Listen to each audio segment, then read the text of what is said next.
Ted Bundy, l'un des noms de tueurs en série les plus connus au monde. Souvent décrit comme étant charmant et charismatique, ses qualités lui permettaient de gagner la confiance de ses victimes. Il les attirait dans des lieux isolés où il les agressait et les tuait. Entre 74 et 78, il a avoué avoir commis au moins 30 meurtres dans 7 États américains différents.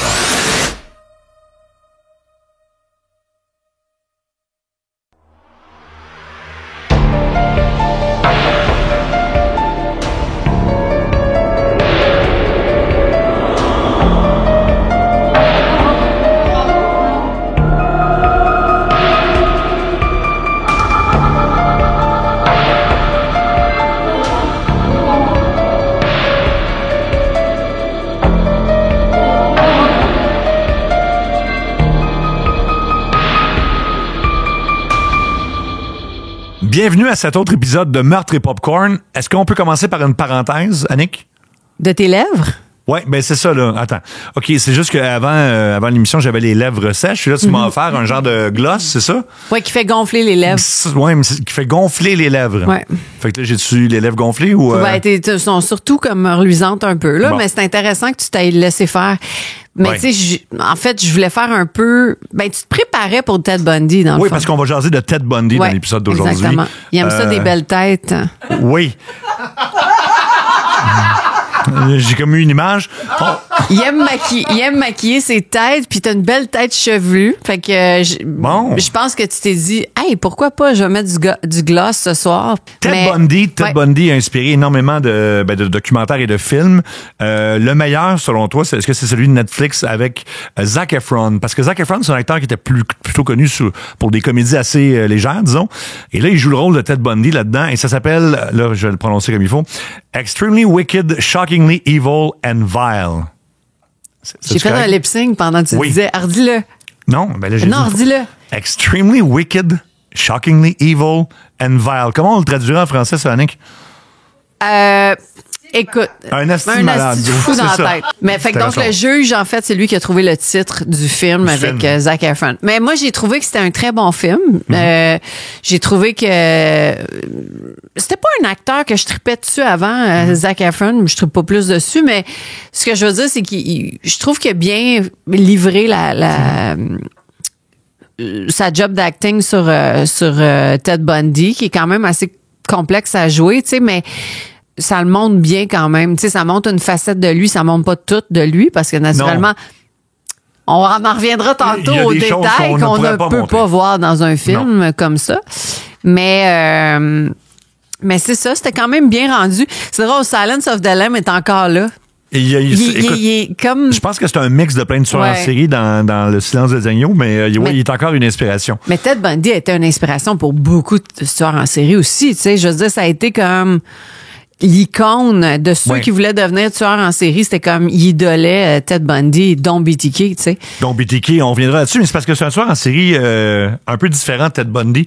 Il y avait pas beaucoup de difficultés, semble-t-il, à convaincre des femmes d'embarquer avec lui en voiture. Ben, il était cute en Christ, là. C'est ça. C'est un gars qui paraissait bien, qui avait des études universitaires, en fait, qui étudiait en droit, qui était, semble-t-il, très brillant aussi. Moi, je trouve qu'il est complètement différent des autres tueurs en série, là. Tu sais, physiquement... Moi, si j'avais été une fille qui faisait du pouce, puis que je me dis, oh, ce gars-là s'arrête pour me donner une ride, why not? Tu sais, j'aurais embarqué avec lui sûrement, puis erreur. Tu serais pas ici pour animer le podcast aujourd'hui. Probablement pas. Mais c'est encore drôle. J'aurais peut-être trouvé une façon. Non, parce que c'est ça. Je me souviens d'un témoignage en particulier d'une fille qui... D'une survivante? D'une survivante, oui, parce qu'il y a quand même quelques survivantes, là. Mais bref, elle, c'est ça. Elle attend l'autobus arrive pas. Et là, lui, il arrive, c'est un inconnu dans une voiture, mais elle fait comme, OK, il me dit qu'il étudie en droit, il paraît bien. Et là, à un moment donné, il décide de faire un petit détour, puis il s'en va comme dans la forêt. Puis là, elle, dans sa tête, elle se dit, il veut qu'on s'embrasse, c'est ça. Il va s'essayer pour qu'on s'embrasse. Puis là, elle se demande comment elle va se sortir de ça. Finalement, quand il s'est penché vers elle, c'était pour lui dire, hey, je pense que je vais te tuer. Fait que c'est sûr que tu fais, j'imagine un peu le saut rendu là. Puis son trip, un peu comme d'autres tueurs en série, comme BTK, c'était de l'étrangler sur une table de pique-nique, d'attendre comme qu'elle se réveille, de recommencer. Mais là, c'est ça. Qu'est-ce qui est arrivé qui a pas marché dans son truc? c'est qu'il a essayé de l'étrangler puis tout ça. Puis après ça, il est allé à son auto pensant qu'elle était... Ben, tu sais, elle a perdu connaissance un peu. Ouais. Ben, il est allé à son auto. Ouais, pas mal.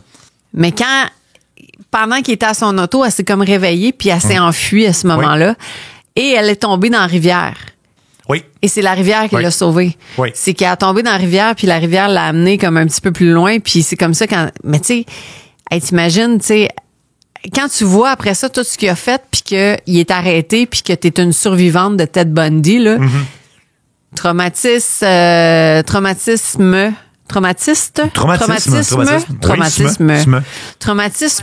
Il s'est attaqué à peu près à une centaine de femmes. Mais évidemment, c'est pas tout confirmé, là. Il y en a 20 qui sont confirmés, 30 confessés et 36 où c'est suspect.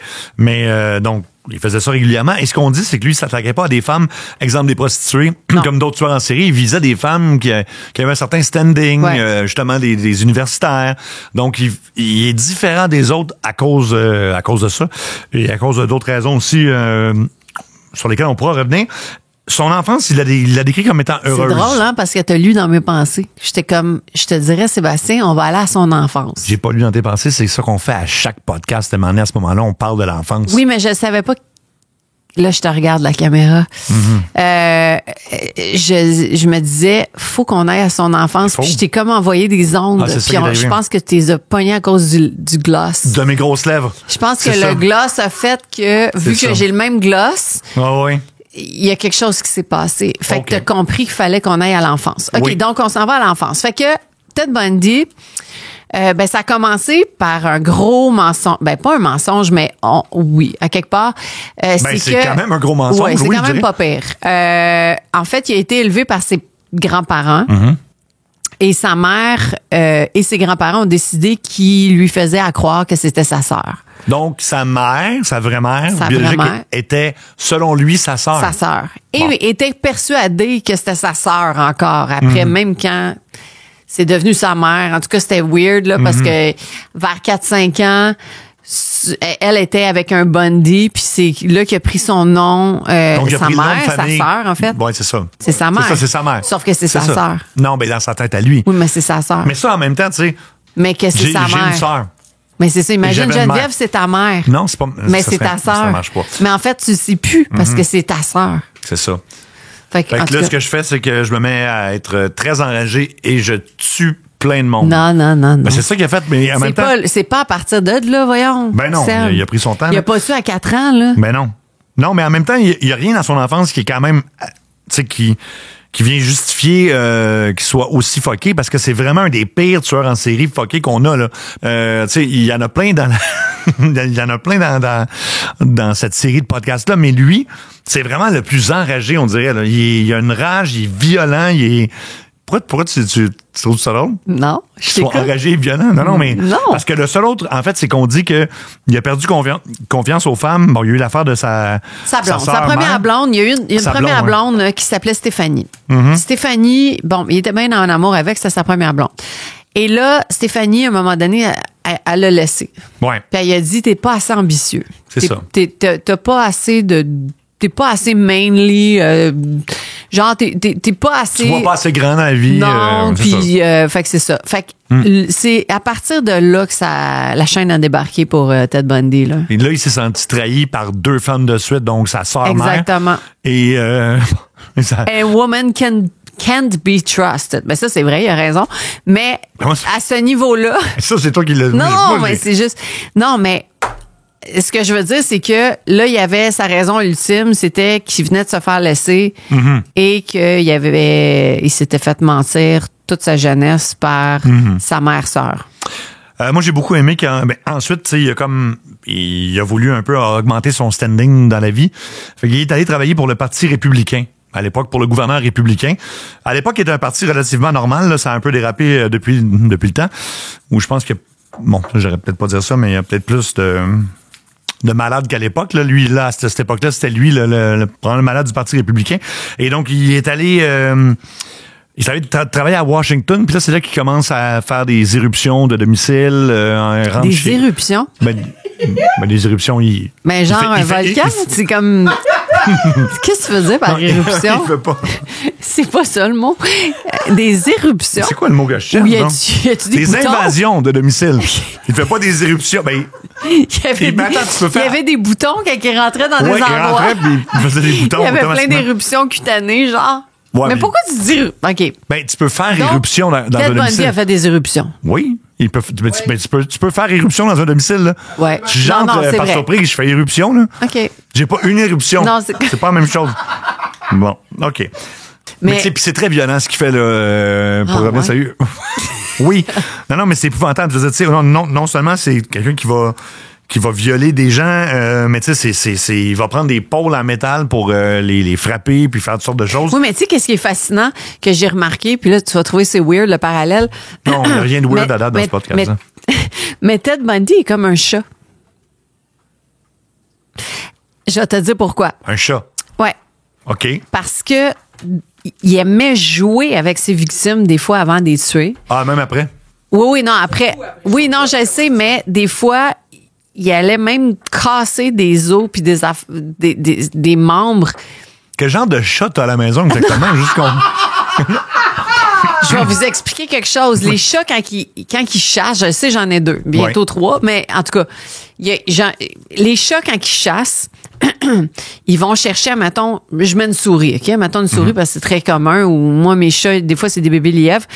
Ils vont prendre, mettons, une souris. Oui. Ils vont jouer avec dans leur bouche. Oui. Ils vont les pitcher dans les airs pour que les os se cassent, pour qu'ils puissent faire ce qu'ils veulent avec après. Oui.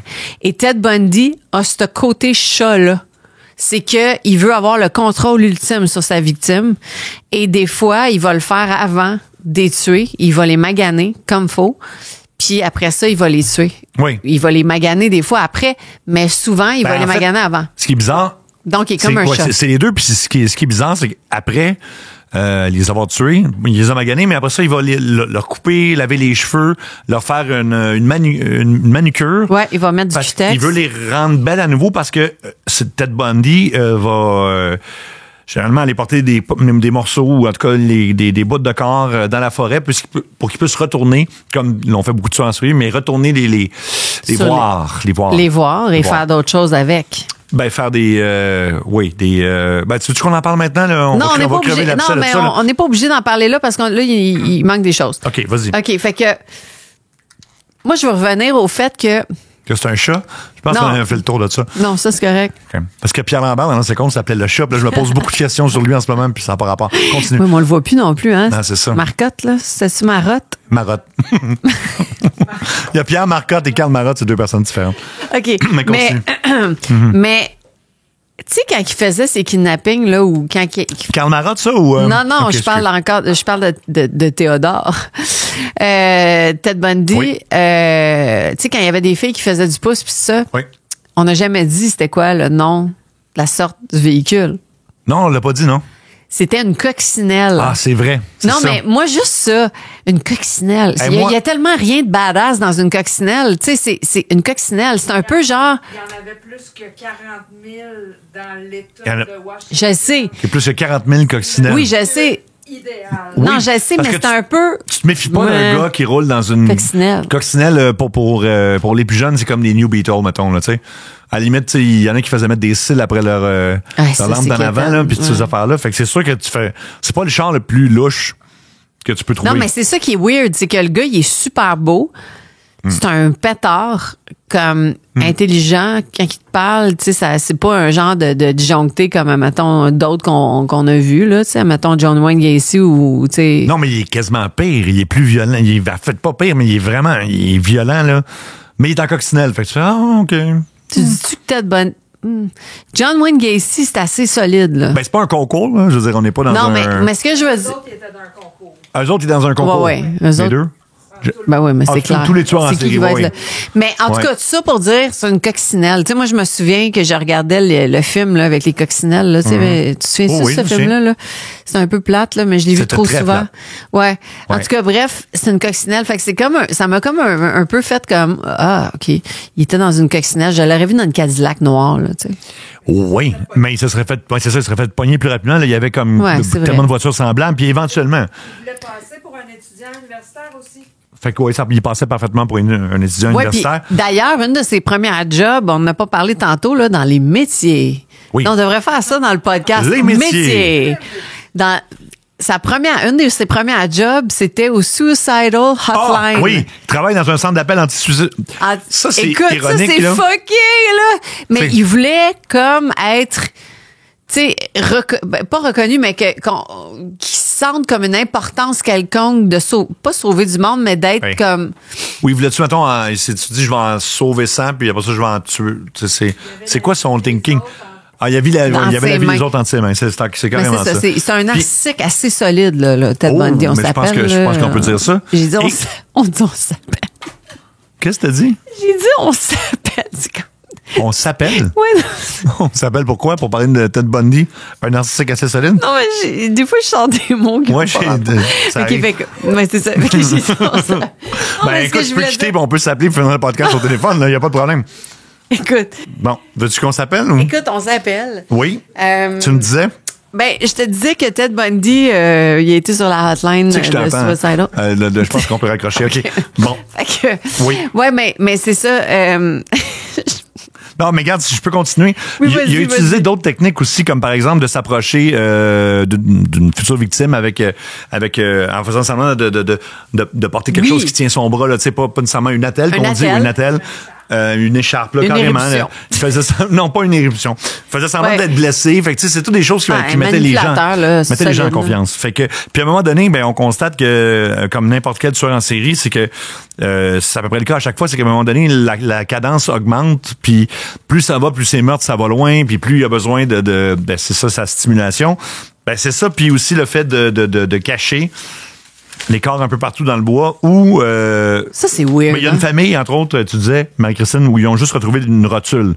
Fait que le reste du corps, on le retrouvera jamais. Ils ont remis la rotule. Ils ont remis la rotule au père. Si, c'est fucké. Là où c'est encore pire, c'est que, on disait qu'ils coiffaient les victimes, là, lavaient les cheveux après les crimes. C'est que, ils cachaient des fois leur tête en forêt.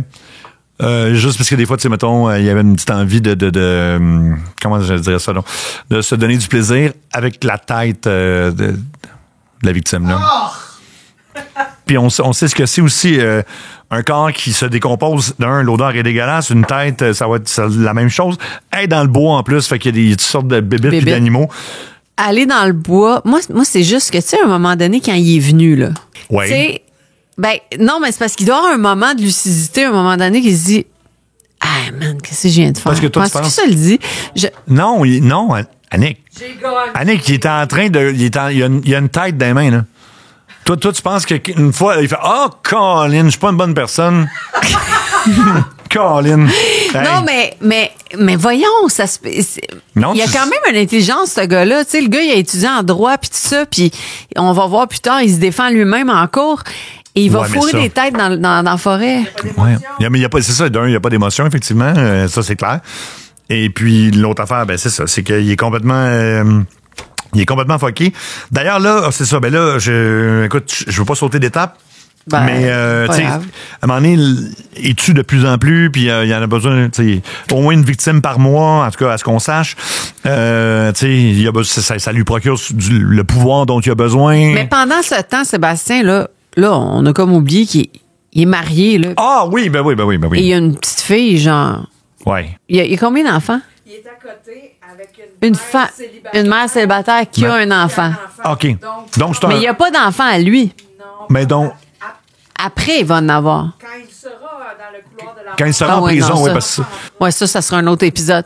Mais l'épisode des groupies, là... ça va être le fun de l'avoir comme beau-père. Tu fais comme... Je suis bien tombé. Écoute, non, mais ça, on le voit bien dans Wicked... truc machin, là, avec... Dans Wicked, attends, je te vas-y. Extremely wicked, shockingly evil and vile. Tu vois ça, ce que tu viens de dire? Vile, ça veut vraiment dire dégoûtant, là. Ouais. Je pense que c'est ça.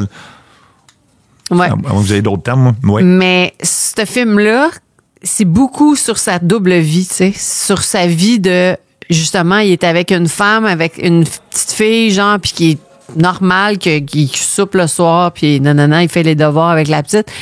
Et il y a une double vie de je fourre des têtes dans la forêt, là. Tu sais, c'est capoté, là. Tu sais, c'est pas juste un freak qui est chez eux puis qui se dit, je vais aller fourrer des têtes dans la forêt. C'est que il y a une vie avec une femme qui n'a aucun fucking doute, là. Il y a une autre série Netflix que tout le monde connaît qui s'appelle You. Il y a plusieurs saisons, peut-être une couple de trop, là, mais You raconte justement, c'est à chaque fois, c'est un peu la même histoire, là. À chaque saison, il rencontre une femme. Ouais, mais ça, c'est une facette. Ça, c'est une petite facette de Ted Bundy. Non, mais elle tombe follement en amour avec parce qu'il est beau, intelligent, tout ça, mais il y a vraiment un côté dark donc de psychopathe, là. Fait que, ouais, je comprends, mais c'est pas, tu sais, je veux dire, oui, OK, c'est inspiré un petit peu, mais tu sais, c'est pas full Ted Bundy, là. Travaille ensuite au Washington Department of Emergency Services, DES. DES. Une agence gouvernementale impliquée dans la recherche des femmes disparues. Oui, ben c'est ça. OK! He's a freak! Non, mais tu sais, écoute, quand tu mets tout ça ensemble, là, tu dis, Et il a étudié en loi. Oui, bien, en fait, il voulait être avocat. Ouais. D'ailleurs, c'est ça. Là, il s'en va une première fois en prison. Il réussit à s'évader de manière assez ridicule. La première fois qu'il s'est évadé, c'est-tu le trou dans le plafond? Non. C'est pas le trou.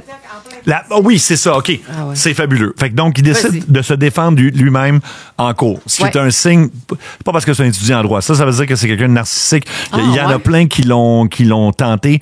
J'ai une vieille référence, mais Valérie Fabricante, là, qui avait tiré des gens à l'Université Concordia, s'était lui-même défendu en cours. Auprès d'un juge, là, c'est vraiment vu comme un trait de quelqu'un de dangereux. Donc, il fait ça. Et là, en plus, c'est qu'il va être amené à interroger des policiers qui ont découvert des scènes de crime, mais c'est ces scènes de crime. Fait qu'il prend plaisir à les interroger puis à les entendre raconter ce que lui a fait. Il va interroger des gens qui sont ses victimes. Puis il va prendre plaisir à leur parler. C'est tellement inacceptable que ça soit permis qu'on croirait qu'on est au Québec. Mais non, même au Québec, je sais pas si on aurait le droit de faire ça. Parce qu'aux États-Unis, le système judiciaire a quand même plus de bon sens. Je sais que ça fait 2 fois que je dis ça, là, mais j'ai fait un épisode là-dessus à un moment donné. Mais, pourtant, je comprends pas ta frustration par rapport à ça. Au système judiciaire québécois, c'est parce que tu peux faire comme le juge de Lille, tuer ta femme, puis tu vas faire un jour de prison après. Anyway. Okay. Ça, c'est un autre dossier. Ça sera coupé au montage. Mais là, tu deviens agressif, par l'avocat. Non, j'ai du glace? Non, j'ai plus de glace. OK. On va peut-être en prendre une shot. En tout cas, on verra.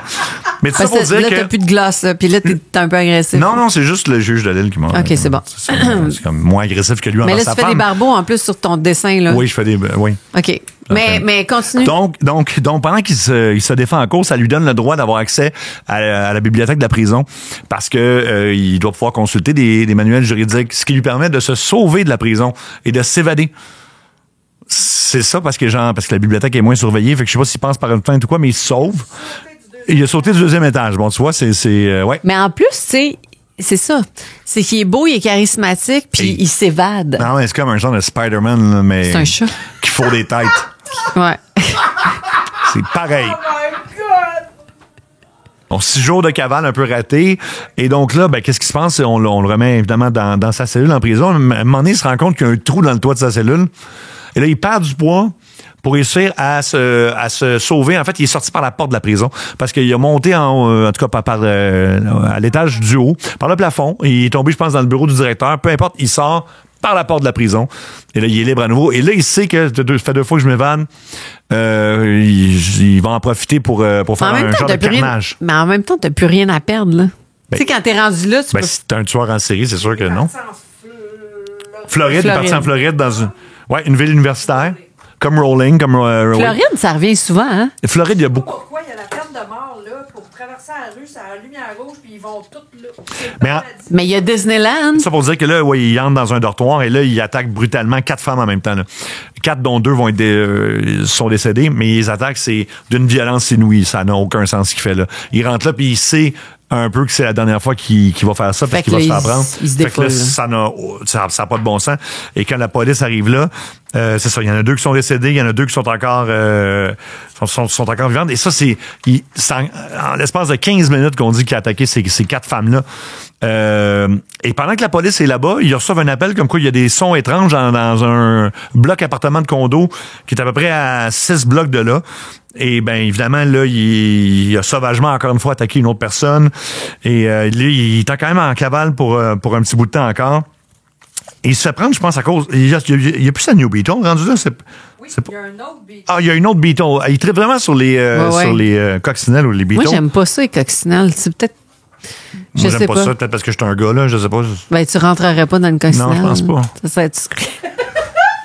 Tu conduirais, genre, tu serais toute poignée. Mais quoi que t'as une Kia, fait que c'est pas mal la même affaire. Mais. Oh! J'ai une Kia, c'est pas mal la même. Non, bon, mais. Si Kia voulait commencer l'émission. C'est Patrick Sénécal, là? Oui. Pourquoi est-ce que tu veux mêler Patrick Sénécal? Non, mais ça, regarde comment il ressemble.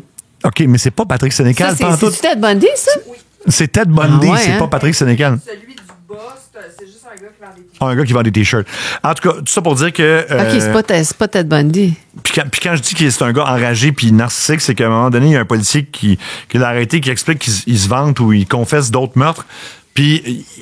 je sais pas si c'est lui qui mentionne qu'il a comme laissé une signature, et la signature qu'il a laissée, c'est qu'il a mordu 2 fois un corps, fait qu'il a laissé ses empreintes dedans, dans le corps, et c'est, entre autres, ça fait partie de la preuve au procès, parce que tu peux pas, c'est comme les empreintes digitales, tu peux pas reproduire des empreintes dedans.